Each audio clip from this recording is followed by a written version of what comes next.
Hello everyone, I hope you all are doing fine. Welcome to all of you on my YouTube channel. My name is doctor Shweta Sharma और आज के इस video में हम discuss करने वाले हैं डिफेंस में जो डेंटल टेस्ट होते हैं उसमें डेंटल पॉइंट्स का क्या सिग्निफिकेंस होता है, जिसे हम दंतक सूत्र भी कहते हैं, कितने होते हैं और उनको पास करने के लिए क्या क्या क्राइटेरिया होते हैं। क्योंकि बहुत सारे एस्पिरेंट्स के मेरे पास डाउट्स आए थे इंडियन आर्मी से जो रिलेट करते हैं, एसएसबी मेडिकल, नेवी या फिर इंडियन एयरफोर्स और अन्य भी। तो इनमें जो डेंटल एग्जामिनेशन होता है उसके दौरान एग्जामिनेशन के बाद जो आपको डेंटल पॉइंट्स दिए जाते हैं उनके बारे में। पर वीडियो स्टार्ट करने से पहले अगर आप चैनल पे नए हैं तो चैनल को नीचे सब्सक्राइब करके बेल आइकन जरूर प्रेस कर ले ताकि आने वाली हर नई वीडियो की अपडेट आपको मिलती रहे। तो चलिए वीडियो स्टार्ट करते हैं। तो डेंटल टेस्ट जो होता है उसमें 22 पॉइंट्स आपको दिए जाते हैं, जिसमें से 14 पॉइंट्स आपको पासिंग मार्क्स चाहिए होते हैं। यानी कि अगर आपको 14 पॉइंट्स मिल जाते हैं you will be able to qualify the dental test. तो अब जो ये 22 डेंटल पॉइंट्स है, दंतक सूत्र हैं, ये किसके बेसिस पे दिए जाते हैं और किन किन कंडीशंस में ये कट हो सकते हैं। तो इसके लिए मैं आपको दिखाती हूँ यहाँ पे एक डेमो, जिसमें यहाँ पे आप एग्जैक्टली देख सकते हैं 1 to 5। यहाँ पे सबसे पहले हमारे दांतों को 2 पार्ट्स में हम डिवाइड करते हैं। ठीक है, 2 पार्ट्स में आप डिवाइड करेंगे। सबसे पहले आप केवल ऊपर वाले दांतों पे ही फोकस कीजिए। ऊपर वाले जो हमारे टीथ हैं उनको बिल्कुल आपको बीच से डिवाइड करना है, लेफ्ट और राइट में। एक तरफ का पहले हम गिनते हैं, फिर उसको 2 से मल्टीप्लाई करके वो ऑटोमेटिकली फुलफिल हो जाएंगे। पहले 5 दांत बिल्कुल बीच से जब हम काउंटिंग शुरू करेंगे, पहले 5 दांत जो होते हैं उनके लिए एक एक नंबर आपको दिया जाता है। अब इसका मतलब ये नहीं है कि केवल ऊपर वाले दांत एक एक दांत को एक एक नंबर दिया जाता है। ऊपर वाले दांत जब नीचे वाले दांतों से मिलते हैं तब उसे प्रॉपर एक दांत को एक नंबर, एक दांत को एक नंबर, यानी कि जो 5 दांत ऊपर वाले हैं जब वो नीचे वाले 5 दांतों से बिल्कुल मिलेंगे तभी आपको वो 5 नंबर दिए जाएंगे। अब 1 से 5 दांत गिनने के बाद उसके पीछे हमारे 3 मोलर टीथ होते हैं, जिन्हें हम जाड़ कहते हैं, जिनका काम खाना चबाने का होता है। तो वो जो मोलर टीथ होते हैं, एक टीथ के लिए 2 पॉइंट्स मिलते हैं, यानी कि 3 टीथ हैं तो आपको 6 पॉइंट्स मिलेंगे। तो 6 पीछे और 5 आगे, 6 और 5 11 डेंटल पॉइंट्स आपको केवल लेफ्ट साइड के लिए दिए जाएंगे और 11 पॉइंट्स आपको राइट साइड के लिए दिए जाएंगे। तो 11 11 22। पर ये अभी मैंने आपको बताया कि ये पॉइंट्स केवल ऊपर वाले दांतों के लिए नहीं है, ये इंक्लूड करते हैं नीचे वाले भी दांत। फॉर एग्जाम्पल 1 to 5, अगर ऊपर वाले पूरे 5 दांत आपके बिल्कुल सही हैं, पर केवल इनको काउंट करके आपको 5 नंबर नहीं दिए जाएंगे। आपके नीचे वाले 5 भी देखे जाएंगे। अगर इनमें से एक भी दांत मिस्ड है तो उसके अकॉर्डिंग आपका 1 नंबर कट हो जाता है। यानी कि आपको आपके आगे के 5 दांत ऊपर और नीचे प्रॉपर देखे जाएंगे, उनमें से एक में भी कमी है या कम है तो उस केस में आपका नंबर डिडक्ट होगा। ऐसे ही पीछे वाले जिनके विजडम टूथ नहीं होते हैं, अब एक विजडम टूथ का 2 पॉइंट्स होता है तो 2 पॉइंट्स यहाँ पे ऊपर नीचे इंक्लूडेड और 2 पॉइंट्स यहाँ पे। जिन लोगों के विजडम टूथ नहीं होते उनके 4 पॉइंट्स डिडक्ट हो जाते हैं।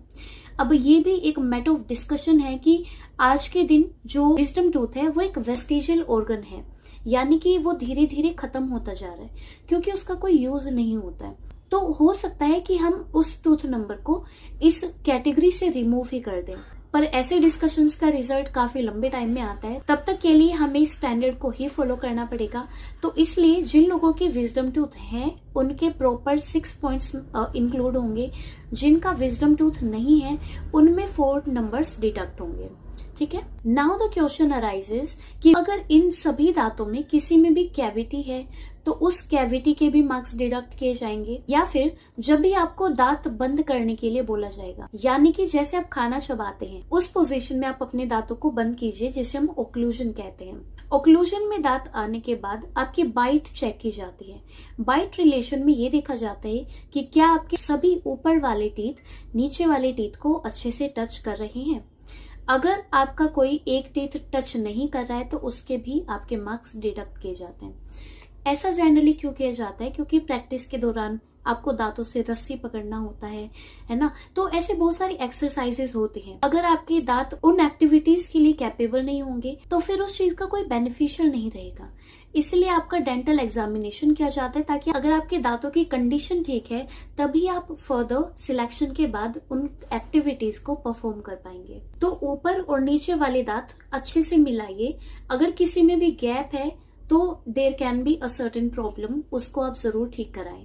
या फिर जिन लोगों के दांत बहुत ही क्राउडेड होते हैं, जिगजैग होते हैं, उन एस्पिरेंट्स को मैं एडवाइस करना चाहूंगी कि आप ऑर्थोडोंटिक ट्रीटमेंट कराएं, यानी कि ब्रेसेस वाला ट्रीटमेंट कराएं, जिससे आपके जो टीथ है वो प्रॉपर अलाइनमेंट में होंगे, ताकि आपके मार्क्स रिडक्शन के चांसेस बहुत ही कम हों।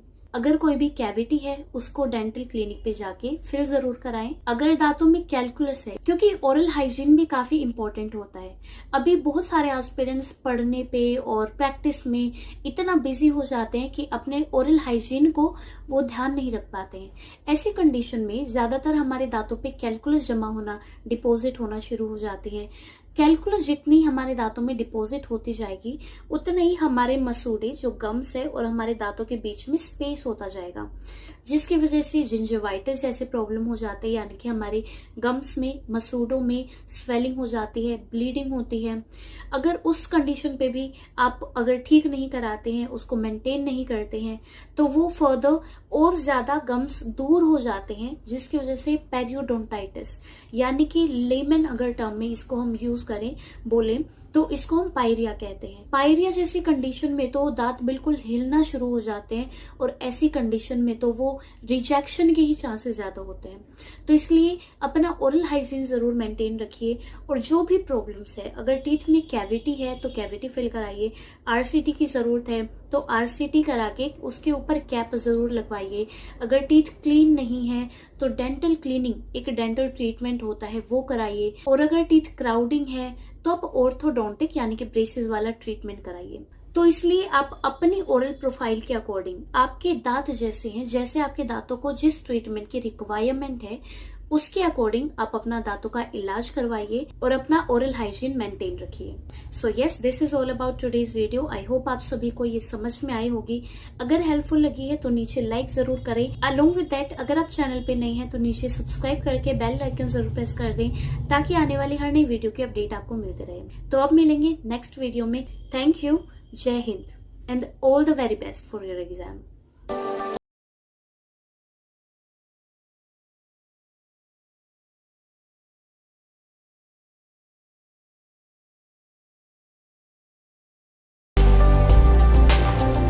कोई भी सपना साकार करने के लिए सबसे जरूरी है सही कोच का होना। चुनिए डेंटल एम्पायर एकेडमी को और करें अपने डेंटल एग्जाम्स का सपना साकार। Download the app now.